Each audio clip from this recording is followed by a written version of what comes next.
Students will not be heading back to class on Monday and will stay logged on until January 25th. The school in class attendance back again. Our medical officers of health would like it back again, but not in the face of the numbers we're seeing in the last few days and today. According to the province of Ontario, transmission was not a problem inside the classroom, but behaviors outside school grounds have forced health officials to make the decision. Medical officials say positivity rates in children aged 12 to 13 rose from 5% in late November to roughly 20% in early January. 1 in every 5 children under the age of 13 they're testing positive. That's not mentioning all the other kids that haven't been tested that might have a runny nose or a cough. Ontario's Chief Medical Officer of Health, Dr. David Williams, says the move is to avoid potential repeated closures. Expect the Minister of Education and the Premier of this province to be prioritizing this, to be making sure that every single moment of the next 2 weeks is spent figuring out how they're going to put this plan in place.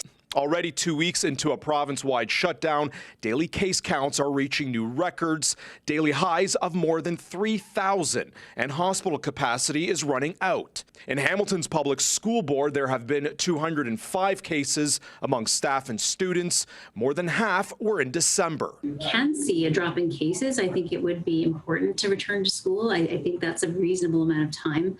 If we can put additional measures into place, we would like to know what those are going to be as soon as possible. Hamilton Wentworth District School Board trustee Don Danko says with students already being introduced to at-home learning this week, the next 2 weeks should be productive. I believe because we've made that transition, we are well positioned to continue and to have a relatively smooth experience for students.